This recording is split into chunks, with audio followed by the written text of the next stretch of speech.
Alléluia. Alors nous allons continuer avec notre série. Nous sommes en train de parler depuis le début de l'année des portes de Sion, avec moi en tout cas. Et notre texte de base se trouve dans Néhémie. Nous avons vu que l'Éternel aime les portes de Sion. Et nous nous sommes demandé quelles sont les portes de Sion.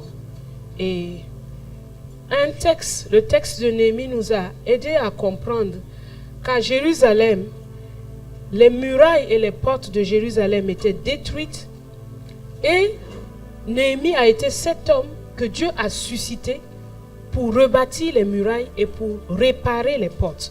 Et en voyant la réparation des portes, nous avons tiré 10 portes à Sion.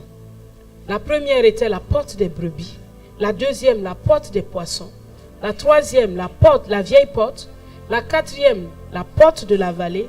Et aujourd'hui, nous parlerons de la porte du fumier. Néhémie chapitre 3, verset 14 dit... Oui, la porte du fumier. Néhémie chapitre 3, verset 14, pour que nous puissions voir d'où vient ce terme. Malkija, fils de Rekab, chef du district de Beth Akeren, répara la porte du fumier. Il la bâtit et en posa les battants, les verrous et les barres. Il la bâtit en posant les battants, les verrous et les barres. De là, nous tirons le terme la porte du fumier. Maintenant, qu'est-ce que cette porte, la porte du fumier, nous apprend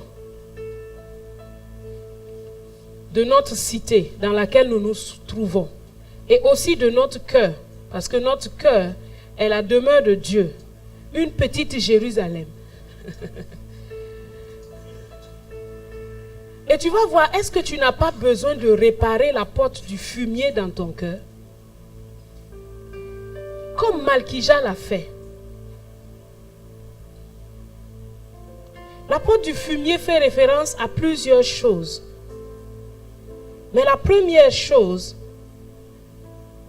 c'est que c'est une porte de sanctification.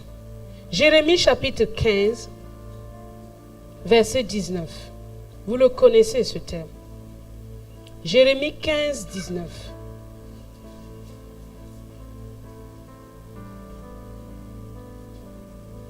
Jérémie 15, 19 dit ceci. C'est pourquoi ainsi parle l'Éternel. Si tu te rattaches à moi, je te répondrai. Et tu te tiendras devant moi. Si tu sépares ce qui est précieux de ce qui est vil, tu seras comme ma bouche. C'est à eux de revenir à toi, mais ce n'est pas à toi de retourner vers eux. Je te rendrai pour ce peuple comme une forte muraille d'airain.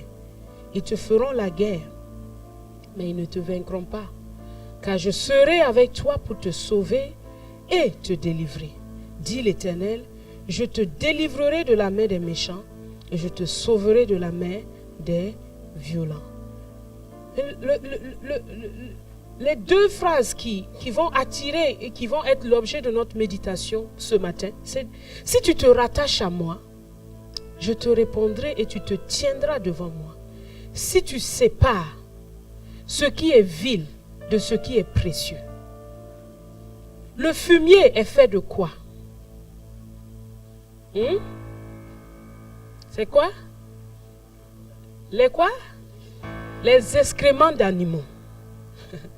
Donc l'animal a mangé et il a pris ce qui est bon et ce qui n'est pas bon, il l'a sorti. Et vous allez voir que Dieu a créé toutes choses avec ce principe-là. Ce principe du tri. Tu respires, mais tu sors encore autre chose. Tu prends ce qui est bon et tu sors ce qui n'est pas bon. Tu manges, mais après tu vas quelque part. Tu prends ce qui est bon et tu rejettes ce qui est mal. Il faut savoir aussi que ton cœur, tu dois savoir séparer ce qui est bon, ce qui est précieux de ce qui est vil. L'apôtre du fumier est en train de te dire, mon ami, tu ne peux pas mélanger les deux. Tu ne peux pas prendre de l'or pour le placer sur un vase d'argile. Non. Il faut que ce qui est précieux soit séparé de ce qui est vil.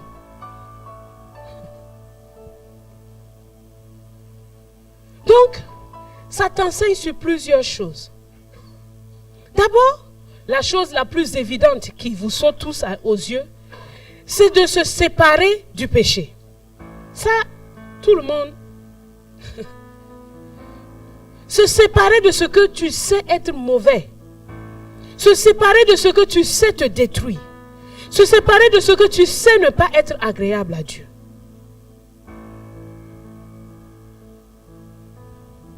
Et ça, comme les baptisés nous l'ont si bien rappelé hier en montrant qu'ils sont morts au péché. Tu dois savoir ça chaque jour. En tant que né de nouveau, tu es mort au péché. Y a-t-il un... Si quelqu'un aime l'argent, il aime l'argent. S'il voit... Vous connaissez Picsou? Vous avez déjà lu Picsou? Le gars, il aime l'argent. Il y a un autre aussi qu'on appelle l'avare de Molière. C'était une pièce théâtrale aussi. Le monsieur aime tellement l'argent qu'il s'arrête, il attrape sa propre main. Il dit, oh voleur! Quelqu'un qui vient d'attraper un voleur, après il se rend compte que c'est lui-même. Tellement il est avare. La pièce, il y a quelqu'un qui vient le réveiller avec le son des pièces d'or. Et quand il est couché là avant de se réveiller, il en manque une. Rien qu'avec le bruit, il sait qu'il y a une pièce qui manque. Un gars comme ça, il est mort. Est-ce que même si tu lui donnes des millions, il peut réagir? C'est-à-dire qu'il n'a plus la faculté d'interagir avec ça. C'est ce que Jésus est venu faire avec nous. Et c'est ce que tu dois d'abord commencer par croire. Que tu es mort au péché. Et que le péché n'a plus de pouvoir sur toi. Ce péché-là que tu dis, il est dangereux, il me fatigue. En fait, il n'est pas plus fort que toi. Mais il faut que tu arrives d'abord à te voir comme Dieu te voit. Il faut que tu te regardes toi-même comme mort au péché. Et dis ça, tu peux même pas me tenter. Parce que je ne réagis pas à ça. Donc, la séparation, les mensonges, les critiques, les calomnies, les méchancetés. Mais on peut retrouver dans la maison de Dieu des méchancetés. Oui ou non? Mais il faut que tu te sépares de ça. Quand tu vois qu'il y a de la méchanceté dans ton cœur, tu dis non, je ne veux pas de cette méchanceté, Seigneur. Je ne veux pas de ça. Il faut que ça quitte. Comme tu amènes tes déchets à la poubelle, il faut que tu sortes ça. Et quand tu es déterminé, et que c'est vraiment ce que tu veux, il n'y a rien qui peut t'en empêcher. Mais parfois tu restes là, tu veux que Dieu fasse ça à ta place. La société qui vide les poubelles ne viendra jamais dans ta maison faire sortir ta poubelle. C'est à toi de la prendre et de la mettre dans la banne là-bas et eux ils vont l'amener dehors. De la même façon, le Saint-Esprit ne viendra pas faire sortir ça si tu l'aimes. Non. Il faut que tu sois déterminé. Parfois tu pries pour ça, tu as l'impression que Dieu n'entend pas. C'est comme si ça lui dit rien. Non, il veut voir, est-ce que tu es déterminé? Est-ce que tu es déterminé à atteindre cet objectif? À ne pas te contenter de là où tu es dit, c'est pas grave, je peux rester là. Non. C'est pas ce qui est vil de ce qui est précieux. De la même façon aussi, tu laisses parfois ton cœur être affecté parce que tu ne sais pas séparer. Quelqu'un te dit quelque chose, la chose t'a fait mal, tu as gardé ça. Demain, il te dit encore, tu as gardé. Si quelqu'un mange, tous les jours, il mange, il ne va jamais aux toilettes. Ça va marcher? Mais pourquoi tu gobes et tu ne vas jamais aux toilettes? Tu ne vas jamais te dégager. Tu ne vas jamais dire, c'est bon. Ça reste en toi. Et ça pourrit. Ça devient de l'amertume. Ça devient de la colère. Ça devient de la haine. Ça devient de la rancœur. Et ça t'emprisonne. Fais une toilette. Il faut construire une petite toilette où tu sors ces choses-là. Où tu apprends à excuser. C'est pour ça que l'amour est important. Si tu cultives l'amour en toi, l'amour dit l'amour excuse tout. Oui, ça t'a fait mal, mais tu sais excuser par la capacité que le Saint-Esprit t'a donnée. Séparer ce qui est vil de ce qui est précieux. Ne mélange pas les théories des hommes avec la Bible. Non. Les gens font ça beaucoup. Les gens font ça beaucoup. Ils vont lire ici, ils vont lire là, et puis mélangent avec la Bible. C'est difficile. Ça conduit après dans une confusion. Parce que tu ne sais pas d'où il a sorti sa chose.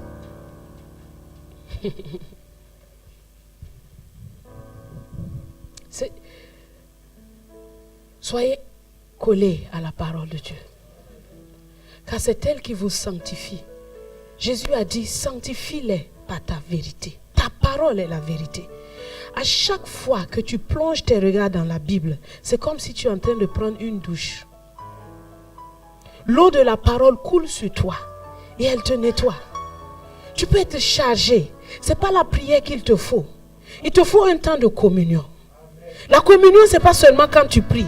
Quand tu ouvres la Bible et que toute ton attention est focalisée sur elle. C'est Jésus, la personne de Jésus, c'est elle qui est la Bible. Elle commence à te parler. Et tu vas voir qu'il va arranger des problèmes que tu... La parole est puissante. Elle est puissante. Elle est puissante. Parfois, tu ne sais pas que quelque chose est vil. Tu ne le sais pas. On te dit, c'est pas ce qui est précieux, ce qui est vil. Mais qu'est-ce qui est précieux et qu'est-ce qui est vil? C'est elle qui va te le dire. C'est elle qui va te le dire. Quand tu lis les béatitudes, comme on a vu à la vieille porte, Matthieu 5, 6, 7. Si tu lis ça chaque jour, elle va t'opérer. Parce qu'elle parle de nos relations humaines. Elle parle de notre vie intérieure. Elle parle de nos pensées. Sépare ce qui est vil de ce qui est précieux. Sors la pourriture. Sors ce qui n'est pas nécessaire. Sors ce qui n'est pas nécessaire. Parfois quelqu'un te dit quelque chose pour ton bien. Mais il a ajouté une phrase de trop. Enlève ce qui n'est pas nécessaire. Prends ce qui est nécessaire et continue. Oui ou non?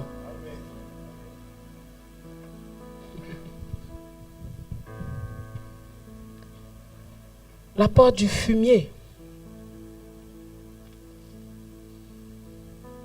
nous parle aussi d'ôter les interdits dans nos cœurs. Josué chapitre 7 verset 13. Dieu a dit à Josué, quand vous allez aller à Jéricho, tout à l'intérieur m'appartient. Et Josué est parti et quelqu'un cupide a convoité, a pris. On ne touche pas à ce qui appartient à Dieu. La dîme appartient à Dieu. On ne touche pas à ça.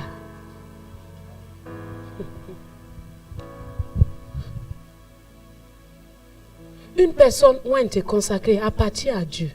On ne touche pas. Les prémices appartiennent à Dieu. On ne touche pas à ça.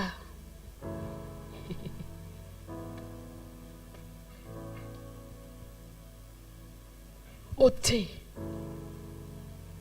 les interdits. Ôte ce que tu sais être le sujet de ta désobéissance. Ôte ça. Ne continue pas dedans. Passe par la porte du fumier. La porte du fumier nous parle encore de la porte de la force relevée. Dieu est formidable. Une même porte, mais qui a plusieurs significations. 2 Samuel, chapitre 2.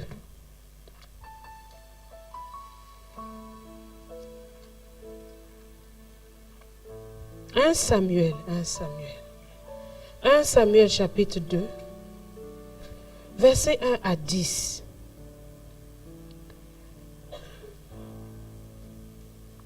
Un Samuel, chapitre 2, verset 1 à 10.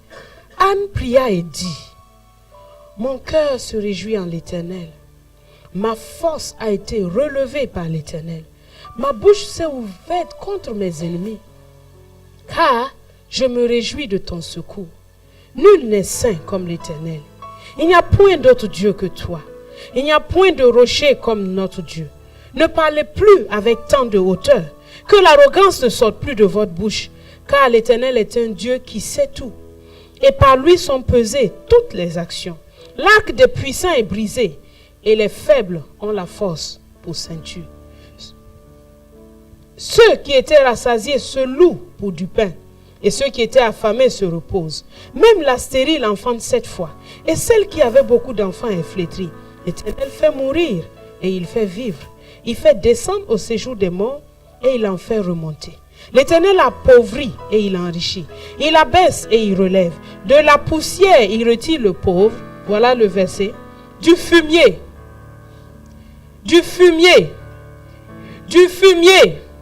il relève l'indigent pour les faire asseoir avec les grands.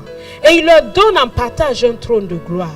Car à l'Éternel sont les colonnes de la terre. Et c'est sur elle qu'il a posé le monde. Il gardera les pas de ses bien-aimés.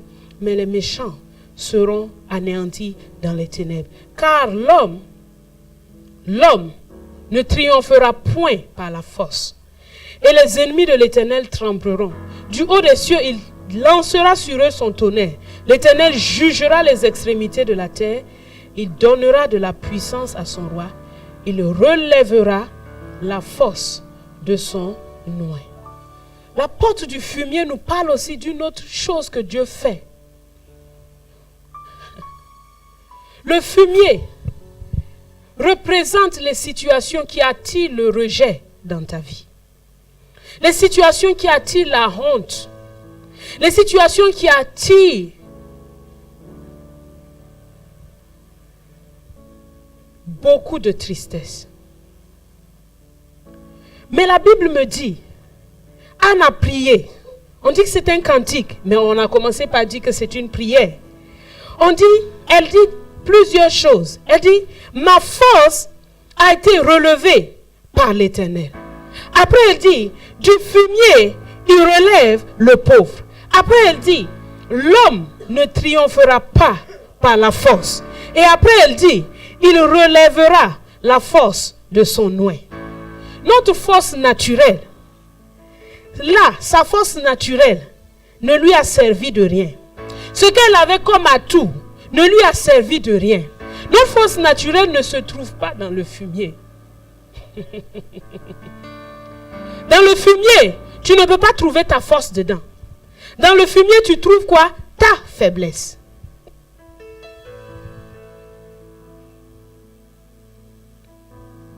Anne, elle avait des forces. Comme être la préférée de son mari. Elle avait cette force-là. Mais ça ne l'a pas aidée. C'est pas ça qui l'a sauvée.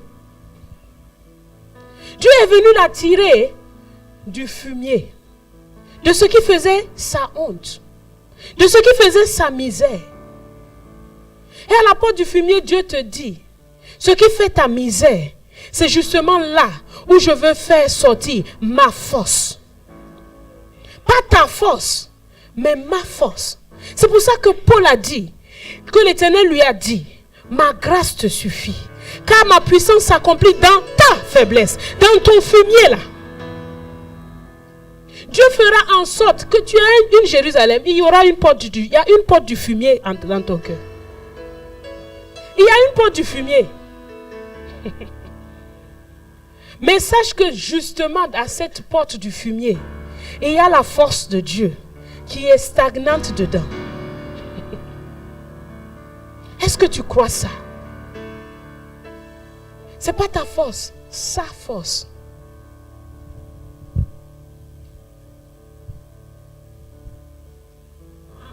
Notre force naturelle, elle se trouve dans ce qui fait notre gloire humaine.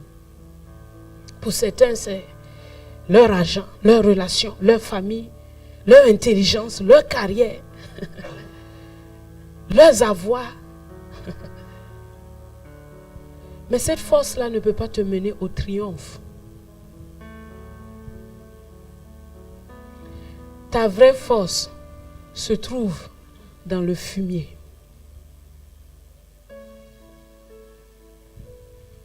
Mais c'est la force de Dieu. Et Dieu dit qu'il relève l'indigent. Il dit, du fumier, je relève l'indigent. Ça, c'est ce que Dieu aime faire. Il aime faire ça, afin que tous sachent que c'est lui qui l'a fait. Il aime aller chercher les gens dans le fumier, dans les situations où les gens disent, c'est juste pas possible. Il aime aller chercher des situations compliquées dans ta vie pour t'en faire sortir, afin que toi-même tu dises, waouh, Dieu est vivant. Il aime faire ça. Alors le fumier qui est dans ta vie, n'en aie pas honte. Car c'est le lieu de la gloire de Dieu. C'est le lieu de sa gloire. C'est le lieu d'une révélation particulière de sa force dans ta vie. C'est le lieu où il veut te montrer, mon enfant, tout ce qui faisait ta force. En fait, tu n'as pas encore tout vu.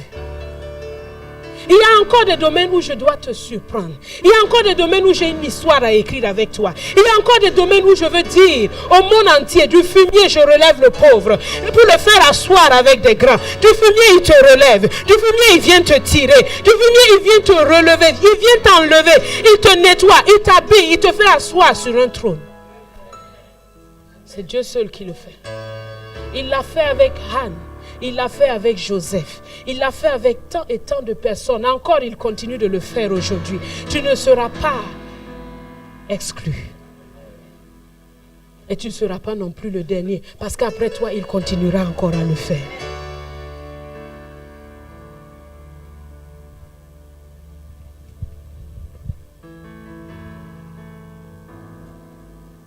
Anne s'est battue comme elle pouvait.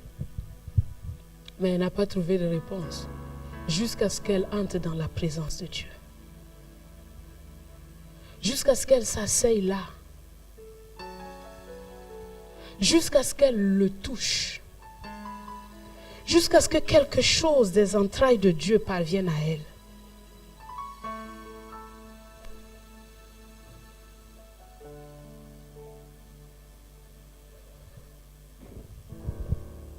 Ce qui fait ton fumier est une zone de rencontre avec le Sauveur.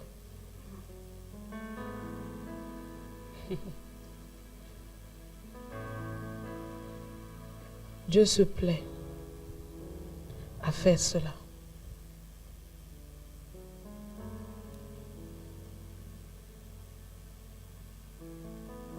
Luc chapitre 1, verset 52. Là, c'est Marie qui parle. Et elle dit encore quelque chose d'intéressant.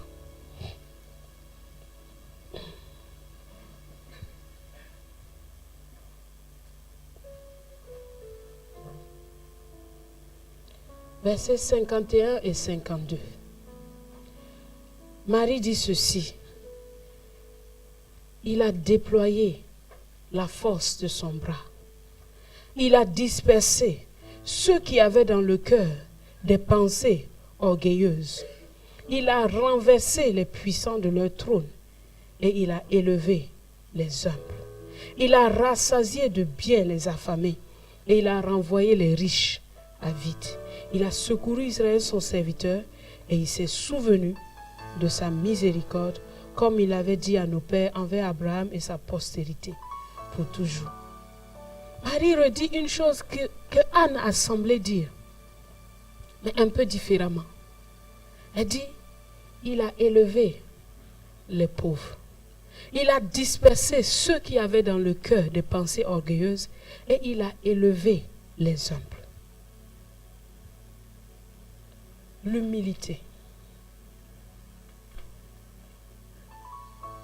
Pour que Dieu te tire du fumier, il faut de l'humilité.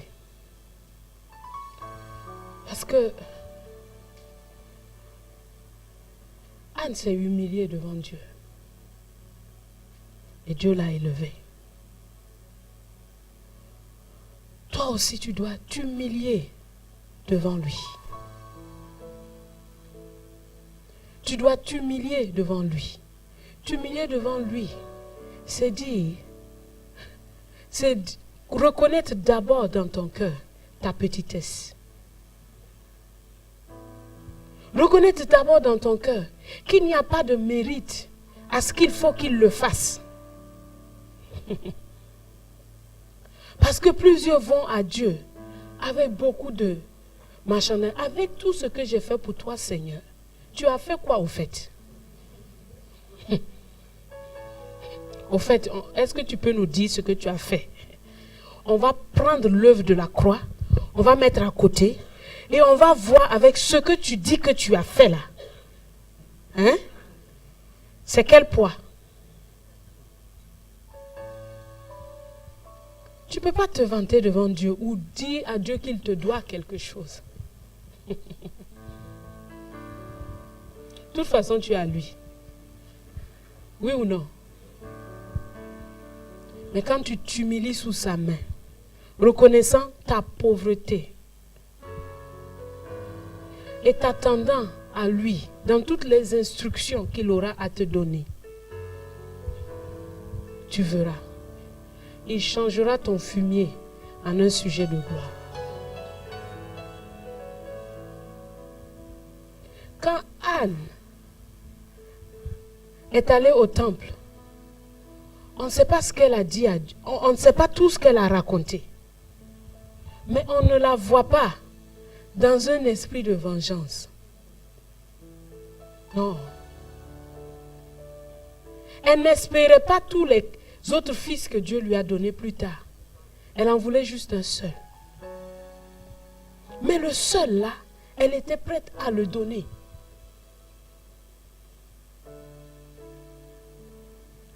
Dieu ne va pas t'élever pour juste ta gloire personnelle.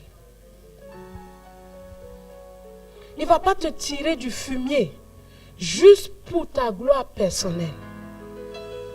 Jamais. Juste pour tes désirs, tes pensées orgueilleuses qui sont en toi. Jamais. Il ne va pas le faire pour que tu puisses te venger. Jamais. Que ton cœur soit pur devant lui quand tu t'humilies sous sa main.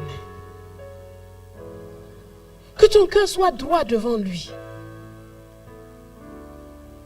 Parce que tu reconnais son amour et sa compassion envers toi. Non parce que tu veux pouvoir exercer une vengeance qui est en fait de la méchanceté. Dieu a pris Joseph. Il est rentré dans un trou. Il l'a fait sortir du trou. Il l'a fait devenir esclave. Ensuite, il est allé en prison. Mais Joseph a veillé à garder un cœur pur. Jusqu'au trône. Il a pourvu aux besoins de ses frères. Et quand son père est mort, ses frères ont pensé que son désir de vengeance va s'accomplir. Il n'en avait pas. Pendant que Dieu est en train de préparer son plan. Veille à ton cœur. Pour continuer à faire sortir par la porte du fumier tout ce qui n'est pas conforme à l'enseignement de Jésus. Tout ce dont on a parlé au premier point. Parce que si tu gardes ça, tu empêches, tes pensées deviennent comment? Orgueilleuses. S'il y a un désir de vengeance, ok, quand je vais prier, Dieu va me... ces gens-là, ils vont me sentir. Ils vont te sentir. Hein. Quand Dieu a senti ça, là, il dit, il ne faut pas lui donner. Mais tu sais que tu ne peux pas flatter Dieu. Il y a des gens qui disent, on va dire ce que Dieu veut entendre là. Comme ça, il va faire. Il connaît déjà il dit, tu me sonnes et tu me connais.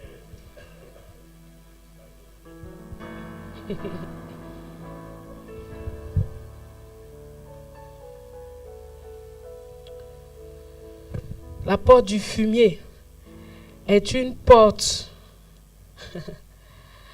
pour une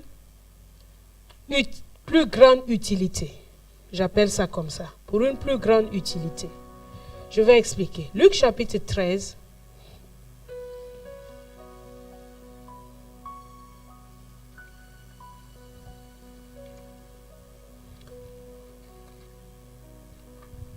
Luc chapitre 13. À partir du verset 6.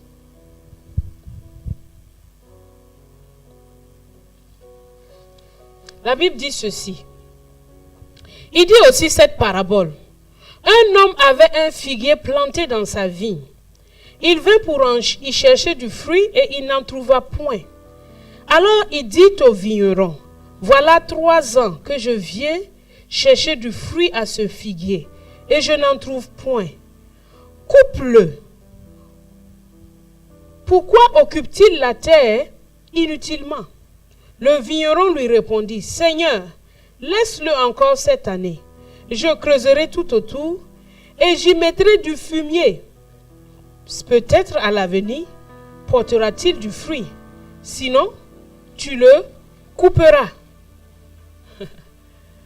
La porte du fumier nous parle encore des situations désagréables dans lesquelles Dieu peut nous mettre. Ce n'est pas quelqu'un d'autre, hein? Dieu. Qui sentent mauvais.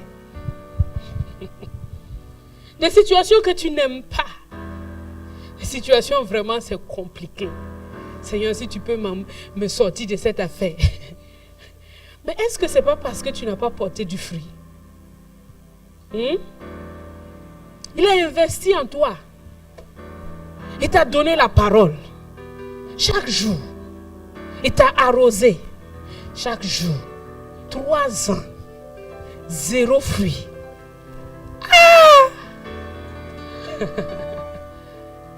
Le maître est un chef d'affaires. Si quelque chose est inutile, il l'enlève. Donc, quand il voit que maintenant, tu es sauvé, tu es né de nouveau, tu es passé par les eaux du baptême, tout. 3 ans, tu ne sers pas. Tu es assis à la maison, tu viens, tu t'assois. Tu témoignes à personne. 3 ans, tu n'as pas gagné une seule personne. Tu n'es pas allé consoler quelqu'un. Tu n'as été en bénédiction à personne. 3 ans. Dieu dit, il faut qu'on voit cette affaire-là. Donc tu peux te retrouver dans une situation compliquée. Pour attirer ton attention que trop c'est trop. Qui es-tu au fait? Es-tu un figuier ou bien es-tu une plante décorative? Si tu es une plante décorative, ce n'est pas ça qu'on voulait ici. Est-ce que vous comprenez? Il y a des gens, Dieu leur donne la grâce d'avoir un emploi. Quand ils ont eu l'emploi là, c'est terminé. Quand tu ne les vois plus à l'église. Où est-ce que tu es? Non, vraiment mon travail là, ça m'occupe. Hein. Je peux pas. Vraiment, il faut que j'assure. Et même Dieu a dit, d'accord.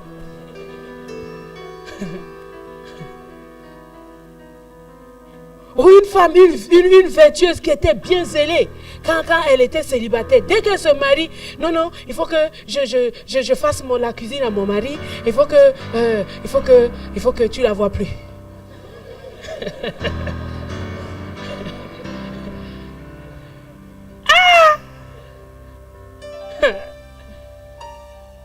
Ou une femme, ok, je ne peux pas venir parce que mes enfants. Ah, ok. Fais attention parce que le fumier va arriver. Quand ça va arriver, tu vas te souvenir de ma voix.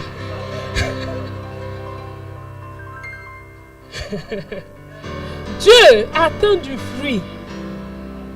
Sinon, la porte du fumier, il va mettre du fumier sur ta vie. Ça peut prendre des aspects divers. Ou bien, il te demande de changer un aspect de ton caractère. Et tu dis non. Ça, c'est moi qui suis comme ça. Ça, c'est moi, ça. Tu peux changer. D'accord. Il est patient avec toi, patient. Après, tu vois même que ça sent mauvais. Mais maintenant, là, tout le monde sent ton odeur. Quand tu passes à côté, on dit, tu ne vas pas changer ça là. Tu ne vas pas changer ce caractère. Parce que tu ne sais pas ce qui va arriver l'année suivante si tu ne portes pas du fruit. Écoutez, la parole de Dieu que Dieu nous donne chaque jour, en fait, c'est pour faire quoi?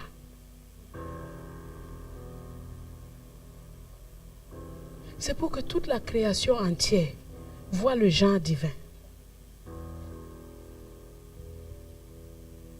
C'est pour ça. Mais tu ne la mets pas en pratique. Comment ça va fonctionner? Comment? Tu es toujours avec tes soucis et tes fardeaux. Alors que la Bible dit c'est ici le lieu du repos. Comment?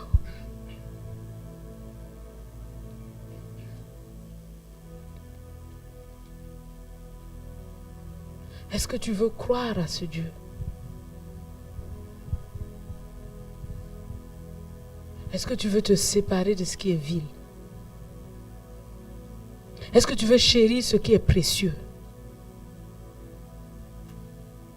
Il y a des choses que Dieu te demande de faire. Ou il te demande d'abandonner. Ou il te demande de te séparer. Qu'est-ce que tu fais avec sa voix? Répare à la porte du fumier. Passe-y régulièrement. Enlève ce qui est vil. Ce qui n'a pas de prix. Humilie-toi sous sa main dans les situations de fumier. Et porte du fruit. Sois utile. Sois utile. Dieu attend du fruit. À la fin de cette année, assis-toi et regarde combien de personnes j'ai amenées au salut. Combien de personnes j'ai influencées dans le bon sens. Combien de nouveaux baptisés j'ai aidé à aller de l'avant. Combien de plus jeunes se sont mieux attachés au Seigneur en me regardant. Est-ce que j'ai porté du fruit pour Dieu? Si je n'ai pas porté du fruit pour Dieu, je peux m'attendre à du fumier. Oui ou non? C'est ce qu'on fait naturellement si j'ai une plante.